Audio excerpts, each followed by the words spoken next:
할렐루야. 오늘도 선한 목자가 되시는 주님과 함께 동행하시는 복된 하루가 되실 수 있기를 축복합니다. 오늘 우리가 함께 나눌 하나님 말씀 잠언 17장 27절 같이 보시겠습니다. 말을 아끼는 자는 지식이 있고 성품이 냉철한 자는 명철하니라. 아멘. 말을 아끼는 자는 지식이 있다 그랬습니다. 사람이 말수가 적고 과묵하다고 해서 지식이 있는 것은 아닙니다. 꼭 그런 것은 아니죠. 이 말씀은 분명히 영적인 다른 의미를 가지고 있을 것입니다. 자, 아낀다 이렇게 번역된 히브리어 본문이 호세크라는 말입니다. 잘 참는다는 의미를 가지고 있습니다. 그런데 잘 참는 이유가 자기 자신의 결단 때문입니다. 상황이 어쩔 수 없어서 어려움과 고난을 참는 것도 아닙니다. 혹은 누군가에게 압박을 받아서 힘에 눌려 꼼짝을 못하기 때문에 어쩔 수 없이 참는 것도 아니에요. 스스로 결단을 하고 스스로 잘 참는 것을 우리가 호세크라는 말에 담긴 의미로 기억해야 됩니다. 말을 아끼는 자라고 오늘 본문이 이야기하지 않습니까? 그러면 스스로 잘 참으면서 말을 아끼는 사람이라면 우리가 어떤 상황을 생각해 볼 수 있겠습니까?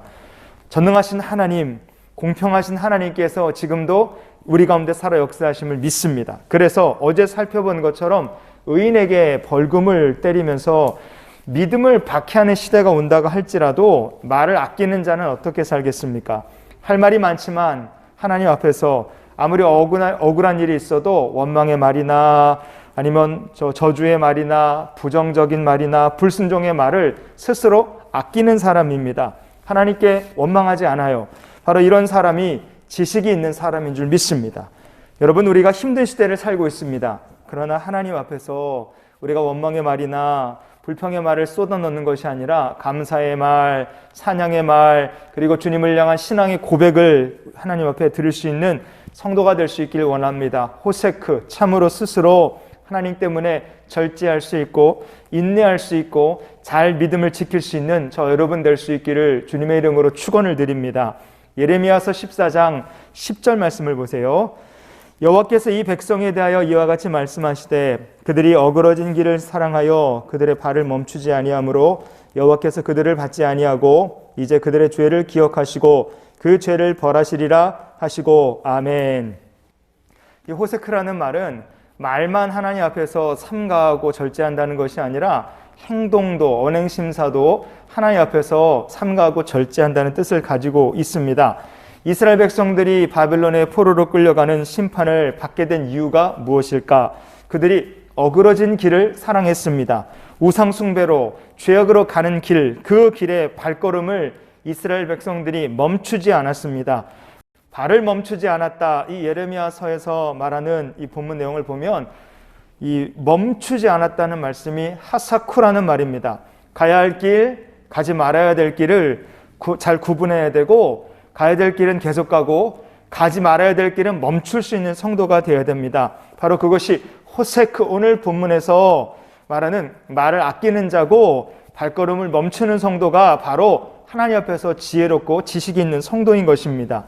하나님께서 우리 모두에게 자유의지를 주셨어요. 그래서 우리 인생 마음껏 결정할 수 있습니다. 하지만 천국 가는 길, 지옥 가는 길은 구분할 줄 아는 영적 분별력이 있어야 됩니다. 아무리 달콤하고 좋아 보여도 지옥길이라면 멈춰야 되고 발걸음을 멈춰야 되고요. 지옥길이라면 호세크, 우리가 잘 참아야 합니다. 하나님 앞에서 스스로 인생길을 삼갈 줄 아는 성도, 오늘 우리가 그런 믿음의 성도가 될 수 있기를 원합니다. 자, 오늘 본문 뒷부분에 보면 냉철한 자 이야기를 또 하죠. 냉철한 자는 명철하다 그랬습니다. 냉철한 자라 번역된 히브리어 본문을 보면 여카르 루아흐 이렇게 되어 있습니다. 여카르 루아흐 이렇게 되어 있는데요. 어제 살펴봤던 것처럼 말세로 가면 갈수록 정직하게 믿음으로 산다는 이유만으로 우리는 귀인이 핍박을 받고 고난을 당하는 세상을 우리가 살게 될 것입니다. 이유 없이 왼팔을 맞아도 오른쪽으로 돌려대야 되는 그런 세상이 올 수도 있어요. 그러나 그럼에도 불구하고 악과 다투지 않는 성도가 되어야 될 줄 믿습니다. 냉철한 자는요, 그 성격이 참 차갑고 아주 냉혈한 킬러처럼 그렇게 차분하다, 무섭다 그런 뜻이 아닙니다. 베드로전서 4장 12절 말씀에 보면요, 사랑하는 자들아 너희를 연단하려고 오는 불시험을 이상한 일 당하는 것 같이 이상히 여기지 말고. 아멘. 이렇게 성도를 향한 연단의 불같은 시험이 오는 것은 당연한 거다 생각하고 냉정하게, 냉철하게 반응하고, 그리고 흔들리지 않고 하나님을 의지하는 바로 그 사람이 냉철한 자고, 바로 그런 성도가 하나님 주시는 영철함을 받는 믿음의 성도가 될 줄 믿습니다. 그래서 오늘 말씀을 이렇게 우리가 한번 정리해 봤으면 좋겠습니다. 아무리 우리가 억울한 일을 당하고 아무리 고난이 우리를 찾아온다 할지라도 하나님 앞에서 원망의 말, 불평의 말, 이런 말 하지 않고 감사와 회개의 기도만 주께 드릴 수 있는 믿음의 백성이 될 수 있기를 원합니다.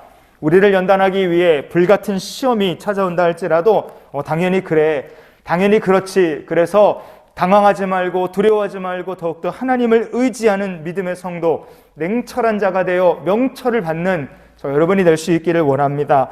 그래서 오늘 우리가 이렇게 기도하며 한날의 삶을 살았으면 좋겠어요. 하나님, 저희에게 지식과 명철함을 더하여 주시옵소서.